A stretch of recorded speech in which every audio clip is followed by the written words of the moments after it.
بنگلہ دیش میں 10 روز سے زیادہ جاری رہنے والی گرمی کی لہر سے ہر عمر کا شخص پریشان نظر آیا۔ کئی روز تک 40 ڈگری سینٹی گریڈ سے اوپر درجہ حرارت سے پالتو جانوروں کی اس مارکیٹ میں برائے فروخت جانوروں اور دکانداروں سمیت ڈھاکہ کی سڑکوں پر رکشہ چلانے کا کام کرنے والے تک پریشان نظر آئے۔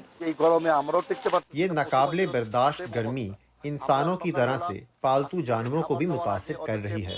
ہم ان پر تھوڑی تھوڑی دیر میں پانی کا سپرے کر رہے ہیں، انہیں الیکٹرولائٹس والے مشروبات دے رہے ہیں اور ان کا خیال رکھنے کے لیے دکانیں جتنی دیر تک ممکن ہو تقریباً 16 گھنٹے تک کھلی رکھ رہے ہیں۔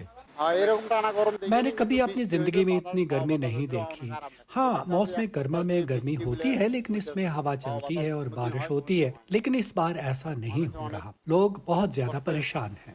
فلپائن میں تعلیمی ادارے بند کر دیے گئے۔ چھوٹے کاروبار مالکان کے مطابق ملک میں کئی روز تک جاری رہنے والی غیر معمولی گرمی کی لہر سے ان کی آمدنی شدید متاثر ہوئی ہے۔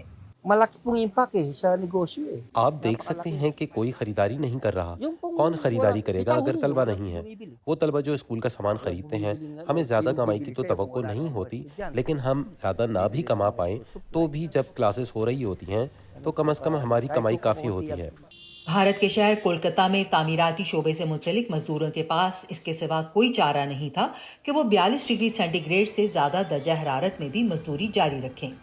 جو مان لیجئے ہم لوگ کو اگر راحت نہیں ملے گا تو ہم لوگ گرمی میں جھیل نہیں پائیں گے، اگر ڈیوٹی نہیں کریں گے تو ہم لوگ کو پیمنٹ تو کوئی دیں گے نہیں، تو مجبوری تو ہم لوگ کو بھی ہے، مجبوری ہے تو مان لیجیے اس کے لیے تو ہم لوگ پریشان کرنا پڑے گا۔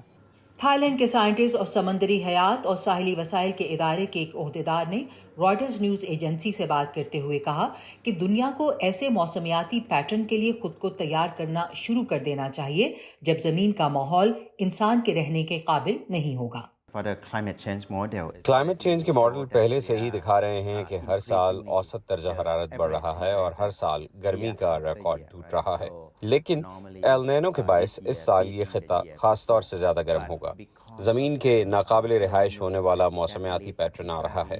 ہم سمجھتے ہیں کہ گرم موسم سے ہمیں کچھ نہیں ہوتا، لیکن ہیٹ ویو اور گرم موسم کے طویل دورانیے کے باعث میرے خیال سے ہمیں یقینی بنانا ہوگا کہ عام لوگ بھی اس کے خطرے سے واقف ہوں۔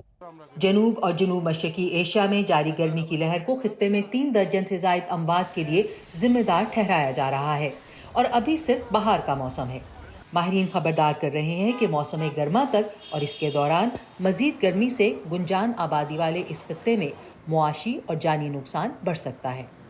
عائشہ خالد، وائس آف امریکہ۔